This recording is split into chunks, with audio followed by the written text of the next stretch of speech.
तो क्या हाल बा। उम्मीद करते हैं कि सबको अच्छा हो बोला और हमेशा अच्छा रहे के चाहिए। तो दोनों को तो पता बा कि हम ज्यादातर की वीडियो के ऊपर रिएक्शन करनी और हमेशा नाम धर में अच्छा ना लगेला तो समझ सकता लोग की वीडियो के ऊपर हम रिएक्शन करेला बानी। तो सबसे पहले अपने मकान में ईयरफोन लगा लो और ये वीडियो के शुरू से एंड तक देखिए लो, कहीं से आज की वीडियो बहुत ज़्यादा बवाल होखेला, बहुत ज़्यादा खतरनाक होखेला बा। तो ये वीडियो को शुरू से एंड तक देखिए लो। लास्ट में बात करके वीडियो कैसा ना कैसा ना पहले स्टार्ट कर जा आज के वीडियो। तो का हाल बा भाई लोग, उम्मीद करते हैं कि सबको अच्छा बोलो और हमेशा अच्छा रहेगा। तो भाई लोग देखो लो, आज पुरानका गेटअप में आ गए बनी तो समझ लो कि आज की वीडियो पुरानका तरीका से हुई। तो यही से कहते हैं कि अपना अपना कान में ईयरफोन या हेडफोन या जरूरी बा ना मतलब कुछ लगा लो, लेकिन लगा के हमारे वीडियो देखा लो यार। हम नहीं चाहते कि हमारे वीडियो देखे के चक्कर में तो हम लोग के घर से चप्पल और झाड़ू के बारिश हो जाओ। तो कैमरा में फटाक से वीडियो लगाओ सारे। तार बाप पे नौकर हैं क्या सार की तार वीडियो लगा दी। अरे सरवा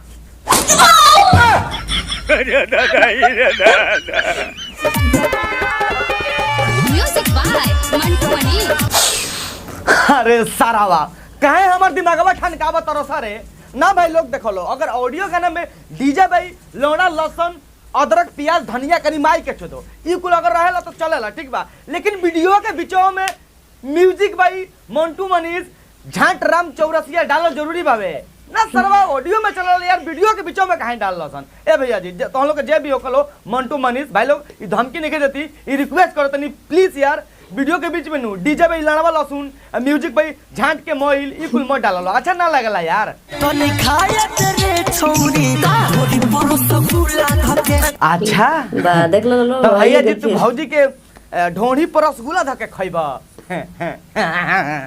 आओ ना सरवा हिलाना के टोपो पर दुगो मिस्त्री रख ले बनी खा ले टॉप से मजा आ जाई सरवा।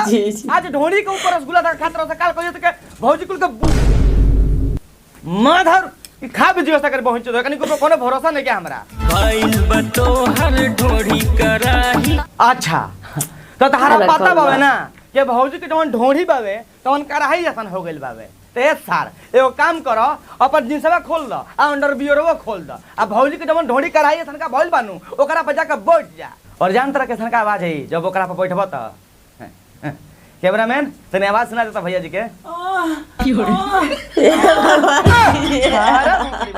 सरवा बैकग्राउंड म्यूजिक लगावे कौनी हो तू तो सरवा गाना मरवावे के एक्सपीरियंस बताव तरे बैकग्राउंड म्यूजिक लगाओ। समझ गेलो ना भैया, कुछ ऐसा का आवाज आई कौन चीजुइया होई फराई। हम बताव तनी मर्दे के कौन चीज फराई होई। झांट के फोरन डलाई आ लाड़ के औरुआ भुजाई सरू खइबा एक बोतल दारुआ ने चिकना हो जाई।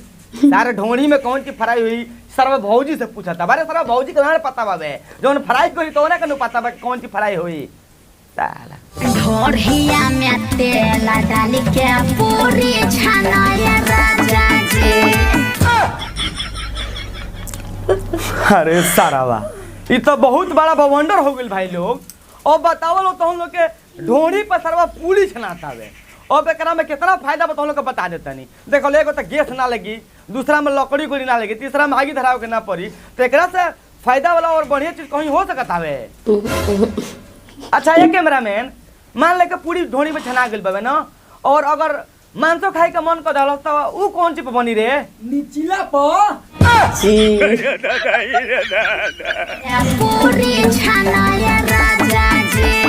और भाई लोग जो हमारा यही नहीं कि बुझात के भौजी ढोणी में तेल डाल के पूरी छाने का बात करती है ना ही भैया से मुठ हमारे के इशारा करवाती है ना भाई तो हम लोग के साफ साफ देख सकते लोग भैया खेती सरवा इशारा करता है। अब देखा भौजी तू अपना ढोणी में तेल डालवा के पूरी छनवावल चाहत रू चाहे अपना गाड़ी में तू डीजल डाल के गाड़ी स्टार्ट करवावल चाहत रू ना तब तो सरवा गाड़ी के सब बराबर झोंसा जी मतलब तू कुछ भी करवावल चाहत रू ओकरा से हमें कोनो दिक्कत नहीं है, लेकिन एटलीस्ट हाई सरवा से ई तो मत कह के मुठ मार के दिखाओ सब ऑडियंस के अपन ना ना देखत रहो भाई लोग केतरी सरवा हिलावे के सारा करता है। चले चले कोई चला मुजरा पेटा है ढोढ़ी में बनावे यमनेटा है। अरे गरीब ओहिनी का गाड़ी में डिस्को पड़ा पेलो।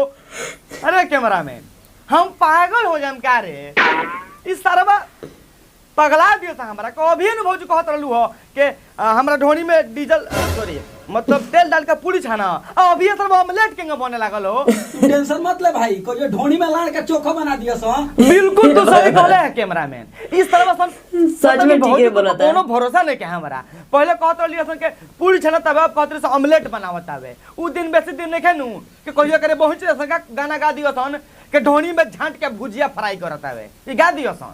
बर्फ के ठंडा पर भतारा छोड़ी ठंडा पर हाँ अभी खान जाके तू बिल्कुल करेक्ट बात कहलू हो।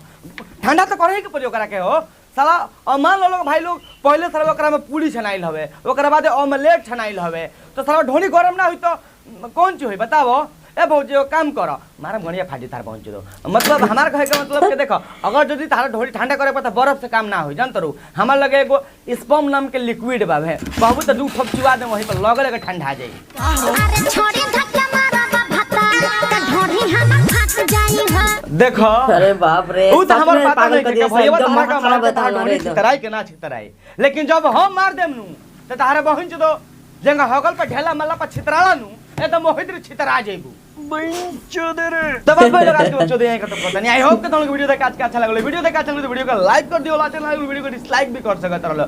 और भाई लोग सबसे इंपॉर्टेंट बात भाई लोग लुक कैसा लगा आज के काहे तो पुरानका अवतार में आवे के लाइला कोशिश करो तनी कमेंट करके जरूर बताइए लो। और वीडियो देख कुछ ज्यादा अच्छा लगे तो वीडियो को शेयर भी कर सकते रहो। और ये वीडियो के नीचे डिस्क्रिप्शन में हमारे इंस्टाग्राम का आईडी बता अभी तक फॉलो नहीं कर जाकर फॉलो करो ला यार ओनली 70 के अवेलेबल बड़ा सोन जाके 100 के करवा दो यार ओकर बाद पार्टी हो ठीक बा ना एक ना मतलब होई पार्टी यार लाइव आके सबको बतियावे के संग मजा आ जाए ठीक बा।